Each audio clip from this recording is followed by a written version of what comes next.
Ini bukan suatu perdebatan, ini hanya suatu tukar betul sekali. pengertian aja. Kalau memang nanti tidak ada kesamaan, tapi tujuan kita sama. Tujuannya sama. Mungkin caranya berbeda. Saya sering menyampaikan bacaan kepada saudara-saudara saya, teman-teman saya yang indoor maupun outdoor, yang langsung maupun yang di dunia maya seperti itu. Untuk pondasi awal kita menjalankan ketauhidan itu diawali dengan adus, dengan mandi. Betul. Karena kalau kita mau sembahyang, kalau kita mau sholat, maka kita harus menghilangkan hadas besar dan hadas kecil. Tapi pertanyaan saya, apa yang dimandikan? Apakah yang dimandikan itu hanya jasad? Sedangkan kalau di dalam ilmu kejawen versi saya ini ya, jisim balik neng bumi. Apa jisim? Badan kita kembali ke tanah. Kawruh balik neng pangeran. Kawruh adalah pengertian ilmu akan kembali kepada sang ilahi Robbi. Assalamualaikum warahmatullahi wabarakatuh. Bismillahirrahmanirrahim. Alhamdulillahirabbil alamin. Wa bihi nasta'inu ala umuri dunya waddin. Wa ala alihi wa ashabihi ajma'in.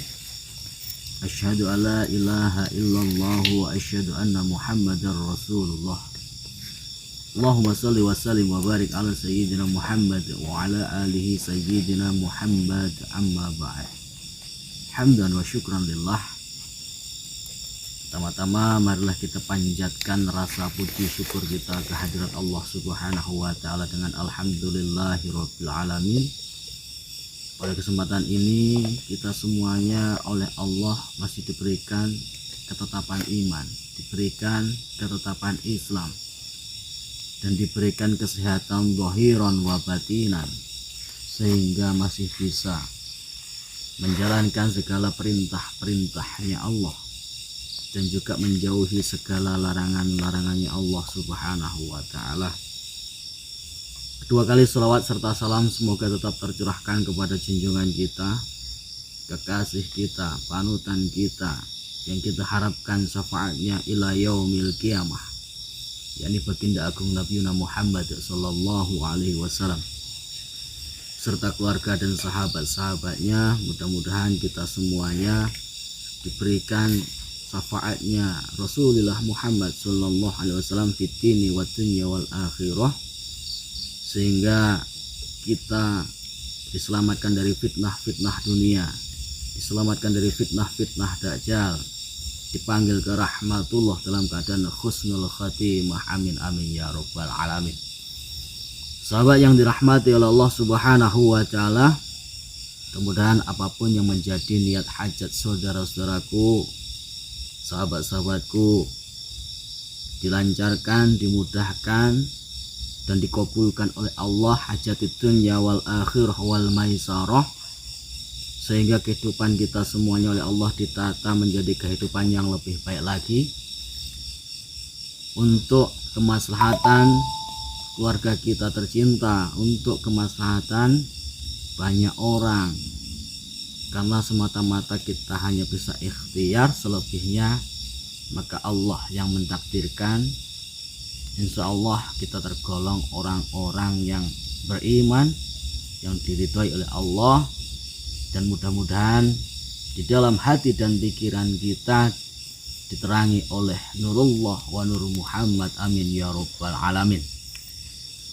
Dan yang terpenting lagi adalah mudah-mudahan rezeki panjenengan oleh Allah ditata, dilancarkan usahanya, diberikan rezeki yang barokah berlimpah ruah, sehingga bisa untuk membahagiakan keluarga tercintanya. Kalau ada lebihnya bisa untuk menunaikan rukun Islam yang nomor 5, pergi haji wal umrah di Makkah al Mukarramah, ziarah di makamnya baginda agung Nabi Muhammad sallallahu alaihi wasallam, semata-mata hanya mengharap ridho dan kasih sayang Allah dan mengharap syafaatnya Rasulullah Muhammad sallallahu alaihi wasallam. Amin amin ya rabbal alamin. Mudah-mudahan yang punya hutang segera Allah lunasi. terutama yang subscribe. Mudah-mudahan subscriber diberikan hutangnya segera lunas, gitu Mbah ya. Ya betul. Dan mudah-mudahan yang tidak punya hutang jangan sampai punya hutang. Lah kalau punya hutang ini beban Mbah. Ya tentu. Tapi kalau tidak punya hutang, tidak ada motivasi untuk kita semangat. Ya. Oke sahabat, ya tidak usah panjang kali lebar. Alhamdulillah saya sudah bersama Mbah Jan. Semenjak kemarin kita bertemu di Goa, Ya. Sudah menjadi suatu persaudaraan. Mbah Jan adalah saudara saya, dan saya juga banyak belajar kepada Mbah Jan. Mudah-mudahan apa yang kita inginkan untuk menjadikan kemaslahatan, terutama untuk kita pribadi dan juga sahabat-sahabat, benar-benar ada keberkahan dan kemanfaatan di dalam pertemuan saya bersama Mbah Jan. Mungkin Mbah Jan mau menyapa dulu subscriber saya. Terima kasih, selamat malam semuanya. Malam hari ini saya sudah bersama Gus Hasim Asrori ya. Terima kasih, malam hari ini panjenengan masih setia dan mengikuti dari channelnya Mas Hasim. Semoga saya doakan ya, semua yang subscribe Mas Hasim ini selalu diberi keberkahan, Amin. kemudahan, kelancaran rezeki yang banyak, selamat dunia dan akhirat. Amin. Seperti itu. Dan saya akan menyampaikan kepada subscribernya Mas Hasim, Gus Hasim ini, karena kemarin waktu di gua saya masih kasar ya. Memanglah Mbah Jan orangnya seperti itu ya, sering bentak ya, merasa benar ataupun merasa pandai. Maka dari itu malam hari ini saya minta maaf ya, terutama dari Gus Hasim. Saya minta maaf, njaluk sepura sing akeh. Soalnya Mbah Jan iki wong ngene iki. Cuma yang penting tujuan saya baik. Seperti itu Gus Hasim. Betul. Sudah saya maafkan Pak. Iya, terima minta kasih. maaf. Terima kasih. Karena saya sudah tahu karakternya panjenengan, tegas tapi untuk kebaikan. Terima kasih. Dan jangan lupa Mbah Jan juga punya channel YouTube namanya Mbah Jan Channel ya. Nggih, harus. Jangan lupa di subscribe, karena subscribe panjenengan mensupport perjuangan saya Mbah Jan dan saudara kita semuanya. Mudah-mudahan kita diberikan kekuatan Allah, diberikan keistiqomahan di dalam menegakkan amar ma'ruf, menghentikan kemungkaran, sehingga kita semuanya saling doa bidoa. Nggih, harus. Namun sebelum kita masuk ke tahap obrolan, tapi obrolan yang ada manfaatnya gitu. Betul sekali. Alangkah baiknya kita buka dengan sholawat, karena sholawat itu adalah kunci dari segala sesuatu. Doa tanpa sholawat batilan batal. Langit tanpa sholawat tidak akan pernah terbuka. Semoga kita bersolawat dulu. Allahumma sholli wa sallim wa barik alaihi wa alihi wa sahbihi. Allahumma sholli ala Muhammadin ya Rabbi sholli alaihi wasallim. Rabbi fanfa'na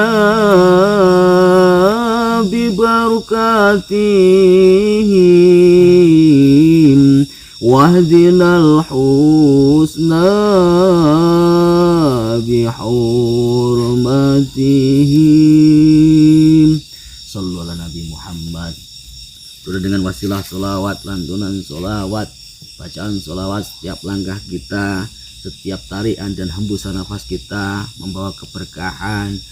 Jadikan kehidupan kita yang lebih baik lagi oleh Allah Subhanahu wa Ta'ala.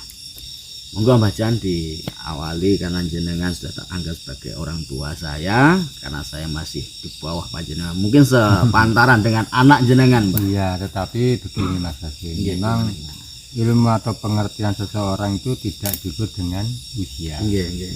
Walaupun saya ini umurnya lebih tua, tetapi terkadang saya masih belajar ke panjenengan, karena saya tahu dari kemarin di waktu kedua itu saya mengejek panjenengan, saya ngomong keras panjenengan masih bicara baik dengan saya, berarti saya kalah ya, kalah kesabaran.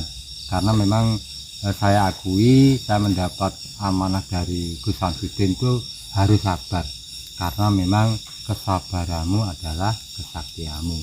Ternyata saya waktu itu sama panjenengan masih bentak, suwobo dan sebagainya. Maka dari itu saya mohon maaf jika saya di waktu itu memang terlalu kasar ya, menyakiti hati panjenengan. Saya mohon maaf. Tidak sama sekali Mbah Jan. Justru saya senang dengan apa yang dilakukan Mbah Jan. Tidak selalu mempercayai orang yang baru dikenal. Iya, memang begitu. Karena pengajaran seorang orang tua, yang dikatakan orang tua itu yang mumpuni masalah keilmuan. Insya Allah kalau orang yang memahami dengan IQ yang tinggi, maka itulah cara yang sejati. Makanya saya senang dengan yang dilakukan Mbah Jan. Jadi untuk sahabat-sahabat Gus Hasyim Asrori, Mbah Jan Channel, inilah karakter Mbah Jan. Karena beliau mantan dukun, karakternya memang tegas, lugas, sehingga tidak gampang percaya, mudah percaya siapapun. Saya salut sama Mbah Jan. Nah, maka dari itu saya pengen sharing, kalau memang nanti saya kekurangan ilmu, maka saya inginlah sedikit menyerap ilmu Mbah Jan. Begitu juga dengan saya, mungkin ada sesuatu yang pemahaman saya kurang luas. Karena sebenarnya Allah ini membekali setiap manusia adalah akal pikiran yang suci, agar kita selalu luas pemahamannya. Kalau sudah luas pemahamannya, berarti kita banyak saudara, banyak keluarga, saling sharing seperti ini. Betul. Kan enak. Cuma kurang ini Mbah. Ya, kurangnya gimana ini? Kopinya nggak ada. Waduh, di hutan ya. Lah iya itu. Di hutan kita cari warung kopi mungkin ya nggak ada. Lah, Yang penting meskipun tidak ada kopi, yang penting kita ngopi. Dalam arti ngopi seperti apa Mas Hasyim? Ngopi ngolah pikir. Ya, betul. Begitu. Jadi kita meskipun tidak ada kopi, cuma ngopi saja. Dalam arti ngolah pikir, di mana kita punya kekurangan kita saling mengisi ya. Betul. Jadi gimana Mbah Jan untuk permasalahan saya sebenarnya gini loh, saya pengen sharing sama Mbah Jan permasalahan ilmu hakikat atau ketauhidan. Karena puncak daripada ilmu itu adalah ketauhidan. Kalau kita sudah masuk ke dalam ketauhidan, insya Allah kita tidak gampang menyalahkan orang lain. Betul sekali. Untuk bisa memahami ketauhidan, ini kan harus memakai IQ yang tinggi Mas. Iya, betul sekali. Makanya ini agak ditinggikan sedikit untuk masalah keilmuannya.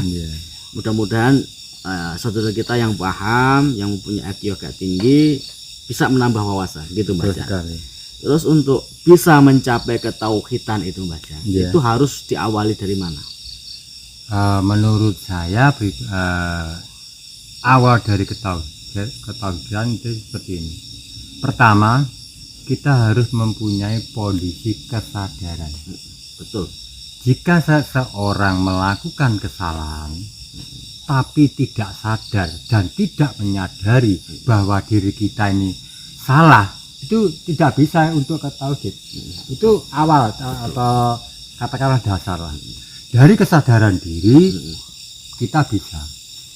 Jadi yang pertama itu memang harus kesadaran diri. Karena memang menurut Bajan musuh yang terberat adalah diri kita. Betul. Seperti itu Mas Hasyim. Jihadun nafsi melawan hawa nafsu. Ya, seperti itu. Karena memang kita hidup sudah dibawa nafsu, dan nanti dikendalikan kalau versi Jawa sedulur papat. Ya, sedulur papat 5 wawancara tadi, karena sering sekali dalam video Bajan menggambarkan satu kusir 4 kuda. Jadi kusirnya adalah kita 4 tadi berbentuk hawa nafsu. Ya, kalau boleh tahu gini Mbak Jan, penjelasan panjenengan agar sahabat-sahabat saya, saudara-saudara Mbak Jan ini memahami yang dikatakan sedulur papat itu apa saja Mbak Jan? Ya mungkin ya sedikit saja yang Iya, disebutkan lah, Iya. seperti hawa lah, Iya. hawa nafsu untuk makan, hawa nafsu untuk seperti itulah. Nanti gampang. Iya. Jadi mungkin sedulur papat ini memang sudah ada di dalam diri kita, Betul. dan semuanya setiap kita beraktivitas itu bersamaan, tidak mungkin terpisahkan, karena sedulur papat tadi atau itu cedek tanpa senggolan, aduh tanpa wangenan. Betul. Seperti itu. Maka dari itu kita tidak bisa untuk mencari atau mengetahui tanpa laku, seperti itu Mas Hasim. Iya. Mungkin saya akan menambahin sedikit. Iya, Mas. monggo. Ini kalau dari versi saya, Iya. ketika kita ini disuruh sadar, saya setuju dengan Mbah Jan. Iya. Jadi pondasi atau awal Betul. kita untuk mencapai ke dalam ketauhidan, yang mana kita harus sadar. Iya. Kalau kita sudah sadar, insya Allah kita akan sabar. Betul. Contoh, ada orang itu sodako, tapi di dalam sodako itu dibicarakan sama orang lain. Iya. Saya sudah sabar, saya sudah ikhlas, Iya, iya. tapi sadar apa tidak? Jelas itu menurut saya begini. Iya. Saya ulangi lagi. Ini ada tingkatannya menurut dari baca. Asor, Madya, Utama, Luhur. Di empat pilar ini, pertama asor, contoh misalnya saya mau ngasih orang seperti itu, tapi saya bilang ke sampean, Gus, tadi saya ngasih uang itu biar untuk makan, berarti kita untuk menolong itu biar sampean tahu, kan seperti itu. Ya, Madya, Utama, Luhur, katakanlah kita langsung ke luhur saja, karena luhur itu sing ditulung orang ngerti sing nulung. Jadi poinnya yang tahu kita dengan Sang Ilahi. seperti itu. Kalau kelas luhur itu seperti itu. Jadi hubungan tertolong atau tentang seperti kita menjalankan kebaikan, memang seperti itu. Tetapi kalau kita sudah mencapai luhur, katakanlah, nanti sehari-hari pun kita tidak bisa untuk sifatnya itu lebih baik gitu loh. Betul. Seperti itu menurut saya. Ya, saya setuju lah, intinya begini. Walaupun begini ya sahabat ya, ini bukan suatu perdebatan, ini hanya suatu tukar Iya, betul sekali. pengertian aja. Iya, iya, Kalau iya. memang nanti tidak ada kesamaan, tapi tujuan kita sama. Sama. Tujuannya sama, mungkin caranya berbeda. Iya, iya. Saya sering menyampaikan bacaan kepada saudara-saudara saya, teman-teman saya, yang indoor maupun outdoor, yang langsung maupun yang di dunia maya seperti itu. Untuk pondasi awal kita menjalankan ketauhidan itu diawali dengan adus, dengan mandi. Oh iya, betul. Karena kalau kita mau sembahyang, kalau kita mau sholat, maka kita harus menghilangkan hadas besar dan hadas kecil. Tapi pertanyaan saya, apa yang dimandikan? Iya. Apakah yang dimandikan itu hanya jasad? Sedangkan kalau di dalam ilmu kejawen versi saya ini ya, jisim balik neng bumi. Apa jisim? Badan kita kembali ke tanah. Kawruh balik neng pangeran. Kawruh adalah pengertian ilmu akan kembali kepada Sang Ilahi Robbi. Asal banyu balik neng banyu, asal angin balik angin, asal geni balik geni. Semua dikembalikan. Berarti yang dimandikan di sini bukan jasad, tetapi tingkah laku kita. Karena tingkah laku kita ini loh yang biasanya membuat angkara murka. Contohnya Bajan, ada saudara-saudara saya, Mas, saya itu sering ngamplang sama istri. Gimana cara menghilangkannya? Itu awalnya gimana? Dicari asal usulnya. Kalau kita udah tahu asal usulnya dari tingkah laku yang angkara murka, ngamplang, pleng, pertama itu kan angkara Mbak ya. Iya, iya. Akhirnya setiap ada masalah ngamplang lagi, lebih dari 3 kali, itu akan menjadikan suatu kesenangan. Akhirnya dikit-dikit ngamplang, dikit-dikit ngamplang. Dari angkara murka, kesenangan akhirnya membuat dosa. Dan saya hanya sharing ya dengan Mbah Jan. Iya. Hanya mengisi di antara kekosongan, tapi yang berbobot yang bisa diambil pelajaran, wawasan. Jadi tingkah laku ini mencakup dari yang dikatakan Mbah Jan, sedulur papat limo pancer. Versi saya untuk sedulur papat itu tadi adalah al-amah, amaroh, sufiyah, dan mutmainah. Dua nafsu, al-amah dan amaroh, ini mengajak ke dalam angkara murka dan kesenangan. Kalau amaroh, sifat kita digambarkan seperti warna hitam. Yang tadi ngampleng itu amaroh. Al-amahnya karena sering ngampleng akhirnya jadikan kesenangan. Tetapi diimbangi dengan sufiyah dan mutmainah. Dua nafsu ini selalu mengajak ke dalam kebaikan, sholat, zikir, sedekah, sabar, ikhlas, ridho, dan lain sebagainya. Setelah kita mencapai dasar untuk melaksanakan ke dalam ketauhidan dari dasar, kita baru ke masalah hidup kita. Tadi itu supaya sadar. Kalau orang sadar nggak mungkin kita ucapkan. Kalau dalam ketauhidan, Mbak ya. Iya. Karena ketauhidan itu sensitif sekali. Sedikit ada rasa riya dalam hati kita, maka dikatakan takabur, sombong, batal semuanya. Mungkin ini agak ditingkatkan sedikit, Mbak Jan. Iya. Agak ditingkatkan sedikit. Monggo. Kalau menurut pengertian Mbah Jan, masalah pengertian Mbah Jan antara sholat dan sembahyang ini sama apa tidak? Tidak sama. Nah, ya siap, betul. Kalau sholat itu gimana? Kalau sembahyang itu gimana, Mbah Jan? Kalau menurut saya, ini mohon maaf ini sharing ya. Iya, sharing namanya aja. saling mengisi. Kalau saya salah ya Iya, kita gitu. benarkan. Kalau menurut saya sembahyang itu yang dipersembahkan yang mana? Jadi sesuatu apa yang dipersembahkan kepada Allah itu seperti apa? Wujudnya apa tingkah lakunya, atau sehari-harinya gimana kepada orang lain. Karena memang kita harus menjalankan benar becik seperti itu. Menurut saya seperti itu. Karena memang di dalam sholat ada wudhu dan sebagainya, itu menurut saya memang betul sekali menggambarkan bahwa kita harus mendengarkan sesuatu yang baik, mencium yang baik, berkata yang baik, pikiran yang baik, seperti itu menurut saya. Mohon maaf kalau wawasannya cuma gini ya. Tidak apa-apa, Jan. Artinya kan kita saling mengisi. Iya, betul sekali. Jadi saya juga belajar dari Mbah Jan, karena setiap orang, Mbah Jan, saya dan Mbah Jan ini kan beda pelakunya. Tapi tujuannya sama. Perlu digarisbawahi sahabat-sahabat. Walaupun pengertian berbeda, inilah dikatakan rahmatnya Allah. Perbedaan itu adalah suatu rahmat. Tapi tujuan kita tetap untuk menggapai ridhonya Allah. Jadi kalau untuk versi saya seperti ini, pengertian saya, sholat itu adalah tuntunan agama yang mana Allah menciptakan manusia. Jadi manusia dulu, yakni Nabiullah Adam alaihissalam dan Ibu Hawa.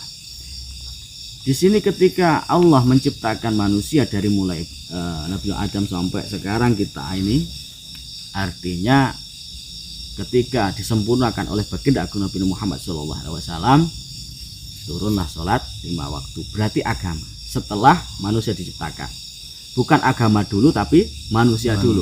Kalau sholat ini adalah perintah agama, kalau sembahyang itu adalah urip hidup kita. Yang dikatakan sembahyang sesembahane urip kanggo ngrayangi uripe sing supaya bener oleh ngabdi marang Allah, oleh golek ridhone Allah. Jadi sesembahane urip kanggo ngrayangi uripe marang Allah sing supaya becik, bener. Apa yang dimaksudkan oleh Allah, apa yang diperintahkan Allah, kita tidak boleh melanggar dan harus menjalankan segala perintah-perintahnya Allah. Jadi beda ini bacanya. Iya. Antara sholat adalah agama, sembahyang adalah hidup. Karena hidup kita yang menjalankan agama, maka kita tidak boleh meninggalkan agama. Contoh, bayi yang baru lahir diadanin dan diikomatin, berarti dikenalkan bahwasanya adzan adalah menuju kemenangan. Agama itu. Ketika kita sudah dipanggil ke rahmatullah, maka kita juga lewat agama. Makanya agama adalah tuntunan hidup. Tapi kalau hidupnya nggak benar, menjalankan agama juga nggak benar. Nah, makanya harus belajar, terus belajar, terus belajar. Jadi ini adalah rahmatnya Allah. Saya dan Mbah Jan sama, saudara saya, dan saya anggap sebagai orang tua saya karena sepuh. Kalau masalah pengertian itu sudah lumrah. Tujuannya hanya satu, menggapai ridhonya Allah. Bukan kita meminta surga. Salah kalau minta surga. Nah, sekarang agak ditingkatkan sedikit lagi, Mbah Jan. Gimana? Saya sering mendengar yang dikatakan sangkan paraning dumadi. Monggo jenengan seperti apa, Mbah Jan? Kalau menurut saya yang pernah saya pelajari atau saya pernah lakoni ya Mas ya, sangkan paran dumadi asal muasal dari mana dan di mana kita kembali. Satu contoh agama Islam sudah mencontohkan. Satu contoh misalnya Gus Hasim ini merantau di suatu pulau, mungkin Bali lah atau gimana saya kurang tahu. Tetapi di saat hari raya, dimanapun kamu asalnya, pasti kamu pulang akan kembali ke asal. Ya, seperti itu gambaran orang Islam, seperti itu menurut saya. Tetapi misalkan dumadi ini memang harus perlu dikaji lebih dalam ya, karena memang itulah tujuan hidup. Kalau kita menurut saya sangkan paran dumadi ini ilmu yang tidak bisa dianggap enteng ya, Gus. Karena gini, misalnya panjenengan hidup ini punya tujuan. Saya gambarkan panjenengan ingin katakanlah menuju sesuatu, menuju ke tempat sesuatu di mana. Tetapi kalau sudah sampai, kan berarti kan sudah. Berarti seseorang jika hidupnya sudah mengerti akan tujuannya, ya gak suwi Mas. Karena apa yang dicari ternyata iki loh. Tidak, ya saya seru apa nyapa. Satu contoh misalnya di dalam ruangan atau sekolahan katakanlah, siapa yang bisa menjawab pertanyaan ini bisa pulang. Dari 30 murid tersebut mungkin 2 orang atau 1 orang bisa menjawab. Dalam arti apa menjawab? Ini loh, kita berarti hidup disuruh ini loh. Kalau sudah tahu jawaban, ya kamu boleh pulang. Dalam arti pulang gimana? Ke alam barzah. Itu gambaran saya seperti itu. Mungkin lain kali kita bicara lebih agak tingkatkan lagi bisa. Mungkin Mbah Jan mau sampaikan sahabat-sahabat. Terima kasih semuanya.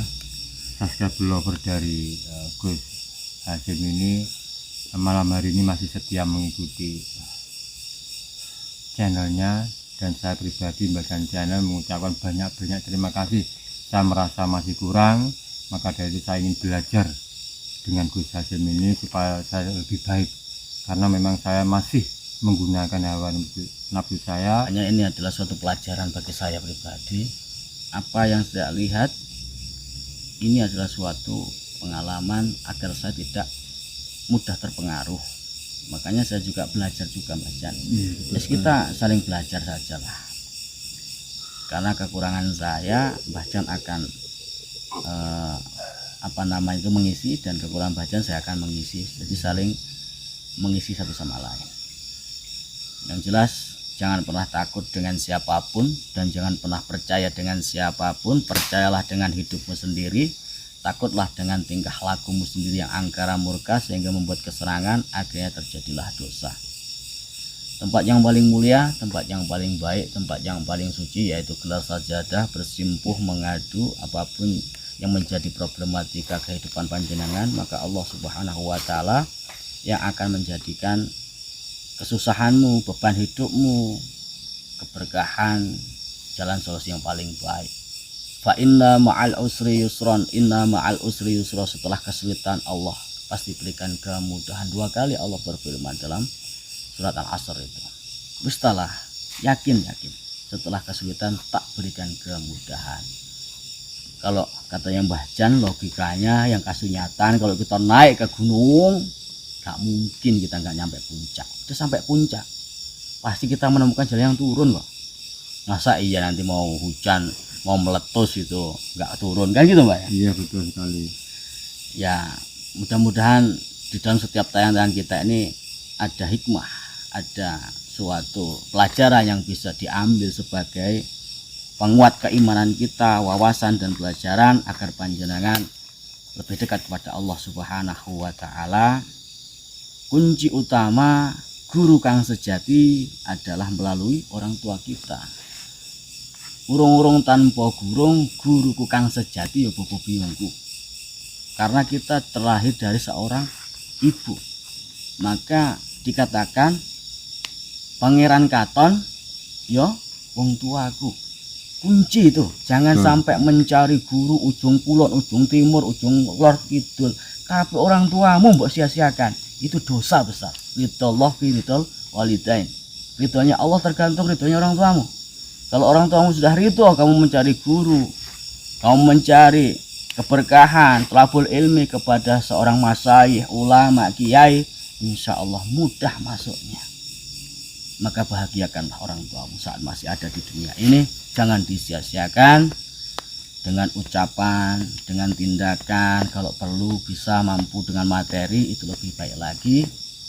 Karena dalam Qur'annya kita dilarang berkata hus aja sama orang tua, itu dilarang. Apalagi sampai membentak. Naudzubillah summa naudzubillah min dzalik.